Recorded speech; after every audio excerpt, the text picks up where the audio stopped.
가보려고 1시간 이상을 인터넷 쇼핑을 한 거예요. 제가 이제 어제부터가 조금 제 연습인데 인터넷을 한번 이렇게 창을 들어가는 것이 기록이 남는 건 아시죠? 인터넷 사용 기록을 보면 제가 어디에 주로 들어갔는지가 기록이 다 나와요. 제가 한 번은 그걸 열어보고 깜짝 놀랐어요. 몇 페이지를 제가 쿠팡, 네이버쇼 안 들어간 데가 없고 1시간 이상을 제가 그러고 있었던 거예요. 그때 제가 제 자신에 대해서 좀 실망도 하고 약간 충격을 받아가지고 그래서 가끔씩 인터넷 사용 기록을 지우기 전에 내가 어디에 들어가고 있는지 한번 살펴봐요. 내가 요즘은 뭐에 관심을 갖고 있고 뭘 눈여겨보고 있는지 그리고 이렇게 질문해봐요. 그게 정말 중요한 것인가? 내가 찾아보고 자주 들여다보고 시간을 많이 보내는 게 정말 중요한 것인가? 제가 드리고 싶은 말씀인 거예요. 생태 영성의 시작은 이 책을 하나님 주신 이 거룩한 책을 가까이 하는 그래서 보는 능력을 회복하는 데 있다. 그렇게 하지 않으면 우리가 끊임없이 본능적으로 자기중심적이 되기 쉬워요. 자기 자신을 벗어나서 조금 더 이 넓은 세계, 우리 주변의 것, 내가 속한 이 세계를 잘 보려고 애쓰는 것. 늘 보고 살죠. 하지만 우리가 대충 훅 지나가고 알아보지 못했던 그 가치와 의미를 그래서 깨닫는 것. 그래서 좀 더 새로운 눈으로 다른 사람을 함께 사는 이 다른 존재를 볼 수 있게 되는 것. 그래서 좀 더 가까워지게 되는 것. 저는 그것이 생태 영성의 시작점이라고 생각해요. 작년에 나오는 프란치스코 교황님의 문은 제가 참 좋아하는 문인데 꼭 한번 읽어보세요. 너무 획기적이고 새로운 문이에요. 양성에서 문학의 역할에 관해서 언급을 하시는데 보통 양성 그러면 전통적인 어떤 교회 문헌이나 신화책 이런 걸 많이 강조하는데 문학도 양성이 중요하다는 얘기를 하시는 거예요. 시도, 소설도 신앙생활이 못 된다는 거죠. 아무튼 그게 나오는 교황님 말씀인데 이 말이 참 좀 인상 깊었어요. 보는 법을 참으로 배운 사람은 보이지 않는 것에 가까워집니다. 신앙생활이 한다는 것은 생태영성도 마찬가지인데 결국은 보이지 않는 것과 가까워질 때 우리가 생태적이지 할 수 있는 것인데 그러려면 보는 법을 잘 배울 수 있도록 이끌어줘야 된다는 그런 생각을 저는 이 글을 읽어서 생각한 적이 있습니다. 우리가 언제부턴가 보는 것이 너무 편협되어 있고 치우쳐 있고 보세요. 우리 비판하려고 하는 건 아니에요. 어떤 분들은 늘 보는 유튜브만 보잖아요. 맞죠? 그것이 실제로는 사실도 아닌 또 거짓인 그런 유튜브만 보니까 생각을 그렇게 하게 되고 또 그렇게 이상하게 행동하잖아요. 그래서 우리 현대인들이 볼 것이 넘쳐나는 이 세대, 이 시기에 보는 것을 잘 볼 수 있도록 그래서 우리가 속한 이 세계와 좀 더 가까워질 수 있도록 그래서 그 보이는 것 너머를 볼 수 있도록 거기에 있는 의미와 거기에 있는 신비와 좀 더 가까워질 수 있도록 도와주는 것 아니 그렇게 나아가는 것 저는 그것이 생태 영성의 출발이 아닐까 싶습니다. 그러면 이야기를 좀 바꿔볼게요. 그럼 어떻게 하면 우리가 잘 못 보고 사는데 어떻게 하면 생태 영성적 그런 시선, 눈길을 회복할 수 있을까? 여러 가지가 있겠지만 두 가지만 한번 짚어보겠습니다. 첫 번째는 깊이 보는 것. 굳이 콩글리시를 정확한 영어는 아니지만 제 표현에 의하면 이렇게 할 수 있겠어요. 딥싱 하는 거. 말 그대로 좀 내 앞에 보이는 것에 좀 발걸음을 멈추고 길게 오래 이런저런 생각하지 말고 있는 그대로 오래 바라보는 것. 보통은 어떤 목적을 갖고 보잖아요. 맞죠? 목적을 갖고 보게 되는데 그런 거 하지 말고 그냥 보이는 대상 그 자체에 머무는 것. 그렇게 깊이 보는 사람에게 내 눈앞의 것은 전혀 다른 의미로 다가올 거라고 생각해요. 제가 참 좋아하는 시인데 이생식님의 벌레 먹은 나무라는 시가 있어요. 한번 읽어볼까요? 나무 잎에 벌레 먹어서 누구가 이쪽에 솟아오는 사나무잎이 뺏어간 것은 어쩐지 배울 줄 모르는 사람의 것이다.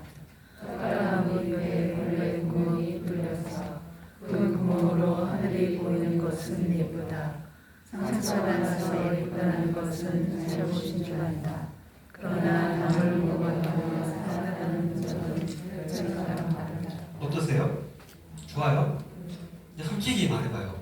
벌레 먹은 나뭇잎이 예쁩니까? 얘를 막 책갈피 하고 싶어요? 근데 왜 이 시인은 벌레 먹은 나뭇잎이 예쁘게 보였을까요? 깊이 보세요. 오래 있는 그대로. 안 예쁘잖아요. 근데 정말 마음으로 오래 있는 그대로 바라보면서 뭘 본 거예요? 이 구멍 수술 뚫린 게 뭐라는 거예요? 남을 먹여가며 살았다는 흔적이에요. 맞잖아요. 그 남을 먹여가며 살았다는 흔적이 느껴지고 보이니까 이런 모습도 예쁘게 보이더라는 거예요. 공감하세요? 대충 보면 이건 아무 쓰잘데 없는 것이에요. 그죠? 그런데 깊이 바라보니까 나름대로 또 다른 의미가 느껴지는 거예요. 그러니까 그것도 예쁘게 보이는 거예요. 주름살이 예뻐요, 여러분? 뱃살은요? 저희 어머니가 그래서 한 번은 배를 막 둥둥 그러시거든요. 이게 다 너가 먹이면서 살림한다고 이렇게 커진 거야. 남는 음식 먹고 한다고 되는 거야. 농담하시는데 저는 제 어머니의 그 뱃살이 그렇게 못나게 안 보였어요. 맞잖아요. 저희들을 위한 희생이고 나름대로 삶의 노력이고. 예. 주름살은요. 손에 몸 여기저기 있는 상처들은요. 그거는 숨기고 못난 것들일까요? 우리 현대인들은 그것을 수술해서 고치고 안 보이게 덮으려고 하지만 내 몸 여기저기에 있던 흔적, 상처들, 또 주름살들 나름대로 열심히 살면서 얻은 것들이잖아요. 그런 것들도 깊이 바라보면 나름대로 의미가 있다고 저는 생각해요. 잘 아시는 이야기죠? 어떤 학교에서 아이들에게 선생님이 물었대요. 여러분, 눈이 녹으면 어떻게 될까요? 아이들 대답은 길이 지저분해져요. 옷이 더러워져. 걷기 불편해. 근데 한 아이는 이렇게 말했대요. 눈이 녹으면 봄이 와요. 여러분 어느 쪽이 생태 영성적 가능성을 가지고 해요? 어제부턴가 우리는 눈조차도 더러워지는 것, 그죠? 우리를 불편하게 하는 것. 그렇게 여기는 시대를 살고 있어요. 안 그런가요? 눈이 무슨 죄가 있어요? 근데 우리 환경이 그러니까 눈이 그렇게 우리를 방해하는 것처럼 느끼지만, 대충 보면 눈은 우리를 불편하게 하고 더러워지게 하는 것이지만, 조금 더 깊이 보면 또 다른 측면도 있다는 거예요. 그렇게 대충 겉모양만 보는 것이 아니고 내 주위의 것, 함께 사는 것이 사람이든 다른 피조물이든 간에 있는 그대로 그냥 깊이 오래 바라보면 내 눈앞에 보이는 건 너의 진정한 가치를 발견할 수 있다. 저는 그렇게 봅니다. 그런데 우리는 껍데기 유혹에 빠져서 그냥 가짜, 겉으로 드러나는 거, 번지르르한 거, 외적인 성장, 거기에만 너무 몰두하는 문화를 살고 있진 않은가. 그래서 제가 지금 제안하는 이 깊이 보기, 딥스윙은 근시안적인 그런 시각을 버리고 그럴듯한 환상에서 우리 현대인들이 벗어나게 도와줄 수 있다. 저는 그렇게 말씀드리고 싶어요. 틱낙한 스님, 불교의 생태 영성가로도 많이 알려있는데 어떤 그런 말씀하셨어요. 종이 한 장을 보는데 그 종이 한 장에서 나는 그 종이가 뭘로 만들어졌죠? 나무로 만들어졌으니까 그 속에 달린 나무와 그 나무가 자라면서 맞았을 비와 그 나무가 바라보았을 구름과 그 나무가 맞았을 태양빛을 본다고 그리고 그 나무가 자라면서 들었을 벌레들의 울음소리까지 듣는다. 마음에 눈만 있다면 깊이 바라본다면 그것조차도 헤아릴 수 있다. 그런 말씀하신 기억이 나요. 가만히 생각해보면 종이 한 장에도 이런 것들이 함께 자리하고 있음을 느끼고 또 볼 수 있다고 저는 봐요. 그리고 종이 한 장을 그렇게 바라보는 사람은 아마 그 종이를 함부로 대하지 않을 거라 생각해요. 종이 아무리 아껴라, 이미지 써라, 종이 아껴라 해도 사람들은 종이에 혼에 빠질 거니까 함부로 대할 수 있지만 그 종이 한 장에서 그런 흔적을 볼 수 있는 사람은 아마 그 종이를 대하는 태도도 달라질 수 있을 거다. 저는 그렇게 생각해요. 자, 이런 깊이 보기의 연장선에서 저는 관상적인 감각의 중요성도 언급하고 싶어요. 교황 프란치스코가 프란치스코 교황님이 생태환경에 대한 어떤 회칙도 그렇고 문헌에서 자주 언급하는 용어 하나가 바로 관상인데 들어보셨죠, 그죠? 이 참여와서 회칙에도 나오고 다른 메시지에도 비싼 말을 하세요. 이 하나님 피조물을 돌보기 위해서라도 관상합시다 라고 말하는데 그 관상이라는 말도 제 말로 풀어보면 깊이 바라보는 것, 오래 바라보는 것, 다른 어떤 목적 이런 것 그냥 다 빼고 인간 중심적인 시선을 넘어서 그 대상에 그냥 머무는 것. 저는 그런 어떤 관상적인 감각이 생태 영성을 사는 데 있어서 꼭 필요한 요소가 아닌가 생각해 봅니다. 조금 더 풀이해보면 관상이라는 단어를 라틴말로 콘템플라시오잖아요. 하고 좀 들어보셨죠? 콘은 뭐예요? 윗, 함께한다는 거고 템플로 성전. 그러니까 관상은 무슨 뭘 많이 분석하는 것도 아니고 뭐 텍스트를 열심히 읽는 것도 아니고 뭘 많이 생각하는 것도 아니에요. 뭐예요 관상은? 그냥 그 성전에 그냥 함께 머무는 거예요. 이런저런 생각, 복잡한 생각 다 내려놓고 자연을 관상하는 것도 마찬가지지. 나무를 보고 그냥 어떻게 저거를 땅을 보고 뭘 어디 뭘 짓고 뭘 한다 이런 생각도 내려놓고 그냥 보이는 그 자체에 그 세계를 깊이 바라보고 그 안에 그냥 잠기려고 노력하는 거. 그런 어떤 관상적인 어떤 연습, 훈련을 통해서 우리는 좀 더 우리의 시선이 조금 더 영적으로 한 걸음 더 나아갈 수 있지 않을까 그런 생각을 합니다. 그래서 오래 보는 것, 깊이 보는 게 중요하다는 거예요. 근데 목적을 갖고 그렇게 자꾸 실용적으로 보는 것이 아니고 프란치스코 교황님이 2020년에 했던 수요일반 아련 연설이에요. 거기서 관상을 굉장히 강조하시거든요. 공동의 지배를 돌보기 위해서 가장 중요한 건 관상하는 거라고 했어요. 문제가 있음에도 공동의 집을 안 돌보고 운영하는데 제일 필요한 백신은 관상이라고 했어요. 관상하는 사람은, 깊이 보는 사람은, 오래 보는 사람은, 실용적인 것을 넘어서 그렇게 바라보는 사람은 자연스럽게 그것의 소중함을 깨닫게 되고 자연스럽게 그것을 보호해야 된다는 소명을 느낀다고 했어요. 그래서 우리는 행동하는 관상가가 되어야 된다고 했어요. 저는 생태영성은 그런 사람이에요. 생태영성을 사는 사람은 행동하는 관상가라고 생각해요. 섣불리 너무 이제 제가 비판하고 싶어서 하는 말은 아니에요. 제가 알고 있는 어떤 수도자들은 많지는 않은데 몇 분들은 그 순수한 열정이 너무 이렇게 앞서가서 행동주의에 빠지는 분이 있어요. 제가 한번 솔직하게 얘기를 해드린 적이 있어요. 그렇게 가면 오래 못 가신다고. 주변 사람들과 함께 가야 되는데 계속 행동주의만 빠져드니까 그렇지 않은 사람을 자꾸 욕하게 되고 멀리하게 되고 외로워지게 되고 그 결국은 오래 못 간다는 제가 충고를 한 적이 있는데 행동하지 말자는 게 아니고 행동과 더불어 우리는 관상과 그렇게 보는 사람이 되어야 된다. 그래야 우리가 좀 더 멀리 끝까지 이 생태 봉사를 할 수 있다. 저는 그렇게 강조하고 싶습니다.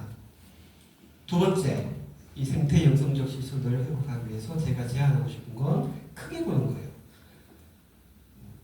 크게, 우주적으로, 멀리서 전체를 바라보는 그런 시선이 저는 이 현대인들에게 필요하다고 생각해요. 우리가 너무 자기 것, 내가 보고 싶은 채널만, 내가 보고 싶은 유튜브, 내 마음을 편안하게 해주는 것만 자꾸 보는 데 익숙해진 이 우리가 생태 영성적으로 거듭나기 위해서는 좀 더 전체를 함께 보는 그런 훈련이 필요하다고 생각해요. 심리학 용어에 조망 효과라는 게 있잖아요. 우주인들은 꼭 한 번씩 체험한다고 해요. 지구 안에 어떤 나라에 살 때는 몰랐는데 밖에 나와서 지구 전체를 바라보니까 그 전에 못 봤던 게 보이더라는 거예요. 우리가 얼마나 놀라운 세상 속에 사는지 국경을 갈라놓고 지역을 갈라놓고 우리는 그것을 이익을 위해 못하는 사람인데 그것을 넘어서 그냥 있는 것 자체에 놀라워하게 되고 내가 발 디디고 사는 저곳이 얼마나 소중하고 아름다운 곳인지를 예전에 못 봤던 그런 새로운 통찰을 얻게 된다고 하는데 그것이 가능한 이유는 전체 크게 봤기 때문이겠죠. 이 조망 효과의 뭐 대표적인 예가 저는 이 보이지 1호가 찍었던 사진이 아닌가 싶어요. 여러분 잘 아시는 이야기인데 칼 세이건 박사가 그런 제안을 하죠. 보이지 1호가 태양계 탐사를 다 끝나고 마지막 미션이 주어져요. 뭐냐면 이 태양계 밖으로 나가는 것입니다. 그 전에 한 번만 이렇게 태양계가 뒤쪽에 있고 혼자 다 끝냈어요. 토성도 하고 공성도 하고 나가야 되는데 한 번만 뒤를 카메라를 돌려서 뒤를 찍어보자라고 제안을 해요. 위험한 거고 왜 오차가 있으면 마지막 미션을 실패할 수 있기 때문에 다 만류했지만 설득해내고 마침내 1990년 발렌타인데이 때 그 사진을 보내와요. 그것이 바로 여러분이 잘 아시는 이 사진이에요. 나사 홈페이지 들어가면 이 사진이 있어요. 사진 보면 조금 더 해상도가 분명해지는데 약간 푸른 기운이 돌아요. 여기가 얘가 뭐예요? 새. 칼 세이건은 이 사진을 보면서 감동해서 책을 써요. 그것이 바로 창백한 푸른 점이에요. 지금까지 이 사진은 가장 멀리서 우리가 살고 있는 공동의 집, 우리가 여러분과 제가 모든 존재가 발딛고 사는 장소예요. 창백한 푸른 점. 이 사진 한 장을 보고 세이건 박사는 이렇게 글을 써요. 한번 읽어볼까요? 여기가 우리의 고향이다. 이곳이 우리다. 우리가 사랑하는 모든 이들, 우리가 알고 있는 모든 사람들, 당신이 돌아가실 모든 사람들, 예전에 있었던 모든 사람들이 이곳에서 삶을 누렸다. 우리의 모든 즐거움과 고통들, 확신에 찬 수많은 종교, 이데올로기들, 인간 역사 속의 모든 성인과 죄인들이 여기 해양대 속에 의하는 먼지의 티끌에서 살았던 것이다. 이 작은 점 같은 창백한 푸른 점위에 내가 싫어하는 사람도 살고요. 내가 미워하는 사람도 살고요. 내가 그렇게 집착하는 것도 여기 있고요. 내가 버리지 못한 욕심도 여기 있고요. 근데 저는 제가 제 마음에 어떤 그런 욕심들이 커질 때마다 이 사진을 제 컴퓨터 바탕화면에 깔아요. 그래서 생각해요. 내가 여기 살면서 뭘 더 가지고, 그렇지 않나요? 뭘 더 가지고, 뭘 그렇게 더 미워하고, 그렇게 내려놓지 못하는지. 그렇게 크게 바라보면, 크게 내가 살고 있는 것을 바라보면, 평소에 갖지 못했던 새로운 통찰이 생겨요. 한 번은 이 사진을 보는데 그런 생각이 들었어요. 너무 연약한 거예요.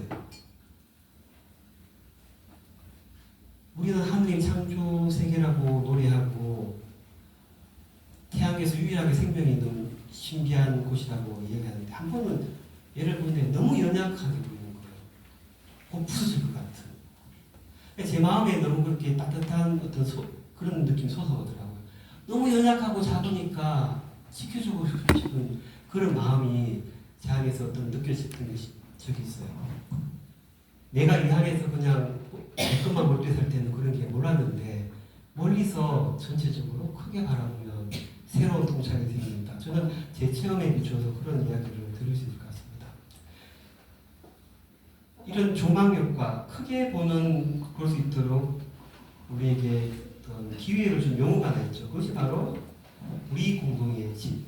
이제는 너무 당연한 얘기처럼 들리는데 이 지구를 교황님은 Our Common Home, 꼭 그냥 common home도 아니고 교황이 꼭 Our이라는 우리라는 말을 붙이는데 너의 집이고 나의 집이고 미국 사람들의 집이고 북한 사람들의 집이고 이슬람 교인들의 집이고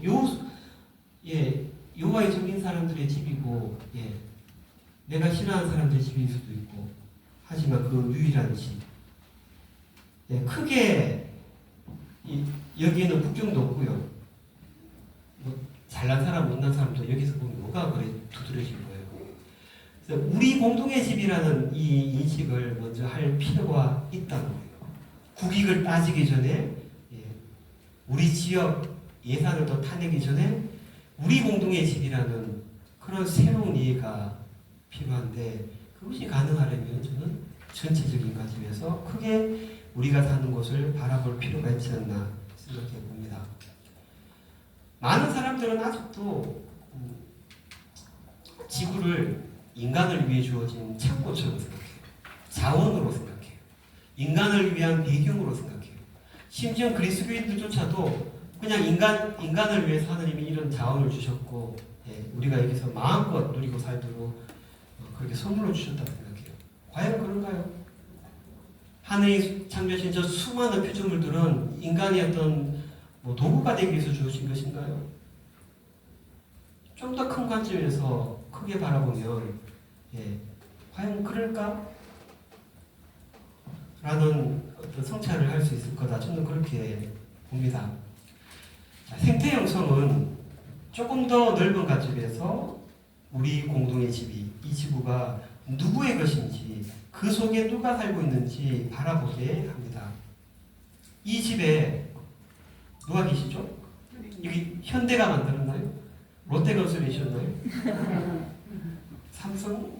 아니죠. 누가 졌나요? 우리 그리스도인들은 야훼 하나님이 만드셨다, 창조하셨다고 믿어요. 이 집에 하나님을 창조해놓고 멀리 떠나 있는 분인가요? 이 집에 하나님도 계시고, 이 집에 나도 있고, 내 옆에 있는 사람도 있고, 또 내가 좋아하는 꽃들이며 고양이며 수많은 동물들, 수많은 존재들이 틈으로 살고 있다는 것. 그래서 우리 공동의 집은 하나님의 집이기도 하고, 나의 집이기도 하고, 모든 피조물의 집이기도 하는 공동체라는 것. 싫든 좋든 유일하게 우리에게 주어진 그 하나의 공동체라는 걸 깨달을 수 있을 거라고 생각해요. 자, 정리해 보겠습니다. 자, 첫 번째 시간에 제가 계속해서 본다는 것에 초점, 읽는다에서 본다는 것 발전했고, 본다는 것이 얼마나 중요한지, 또 잘 보기 위해서 깊이 보고 전체적으로 봐야 된다는 이야기를 해드렸는데, 제가 강조하고 싶은 건 이 부분이에요. 다르게 봄으로써 우리는 다르게 행동한다는 거예요. 지구를 어떻게 보느냐는 거예요. 지구를 계속해서 자원 창고로 보는 우리 한국 사람 땅을 보고 뭘 봐요? 창조의 신비를 보나요? 저 얼마짜리고 아닌가요? 저 땅에 저거 얼마쯤 하겠다 그렇게 안 보나요? 그런 시선을 가지는 한 우리는 그 땅에 대한 어떤 땅에 대해서 행동하는 것은 그냥 그 정도 수준에 머문다 생각해요. 같은 땅을 보더라도 얼마짜리인지를 보는 사람이 있고, 그 속에서 자라는 수많은 존재들을 보는 사람이 있고, 그것을 있게 한 창조주를 함께 바라보는 사람이 있어요. 우리의 시선이 그렇게 조금씩 달라진다면 우리는 그 땅을 위해서, 아니 그 땅에 살아가는 그 수많은 존재들을 위해서 다르게 행동할 거라고 생각해요. 우리가 막 함부로 걷지만 안 보이니까. 그렇지만 내 앞에 지렁이가 기어가고 뭔가 작은 벌레가 기어가도 사람들 어떻게 해요? 그냥 밟고 지나가나요? 본능적으로 우리는 어떻게 해야 돼요? 작은 미물일처럼 보이지만 어떻게 돼요? 피하잖아요. 보니까 다르게 행동한다는 거예요. 자연을 바라보는, 이 지구를 바라보는 우리의 시선이 그래 좀 더 생태적으로 좀 달라진다면 우리가 살아가는 방식, 행동하는 방식도 달라질 거라고 생각해요. 그래서 자꾸 제가 강조하는 것은 자꾸 이거 해라 저거 해라 행동을 강조하기 이전에 보는 방식, 이 지구를 우리가 늘 돌봐야 된다고 하는, 구해야 된다는 이 지구를 보는 방식, 시선을 바꿀 필요가 있다고 저는 생각합니다. 결국 우리 행동은 이 세상을, 이 지구를, 이 자연을, 또 사람들을 어떻게 바라보느냐에 따라 달려있기 때문입니다. 조금 더 학문적으로 얘기하면 결국 세계관의 문제라는 거예요. 예전에 우리가 지난 세기만 해도 특히 한국 사회에서 가부장적, 미국도 마찬가지죠. 흑인들을 똑같이 안 봤잖아요. 여성들을 같은 시설에서 안 봤잖아요. 그러니까 그렇게 함부로 대하고 좋은 걸로 부를 수 있었잖아요. 사람이 나빠서라기보다는 그렇게 봤기 때문에, 나보다 열등한 존재를 봤기 때문에 그렇게 함부로 대할 수 있었잖아요. 이제는 그렇게 안 본다는 거예요. 사람을 물론 그렇게 보는 사람도 있긴 하지만 마찬가지라는 거죠. 이 세상을, 이 생태계를 또 함께 사는 사람들을 어떻게 보내에 따라서 우리가 그것을 대하는 태도, 행동도 달라질 것이다. 저는 그렇게 믿습니다. 여러분 어떻게 생각하세요? 예. 조금 이제 이론적인 얘기를 했는데 여기까지 첫 번째 시간을 마무리하고, 그러면 이 세계에서 우리가 뭘 보고 살 것인지, 또 뭘 보면서 우리에게 필요한 이 생태영성을 키워갈 것인지, 그 부분은 다음 시간에서 함께 나누도록 하겠습니다. 10분 정도 쉬고 다시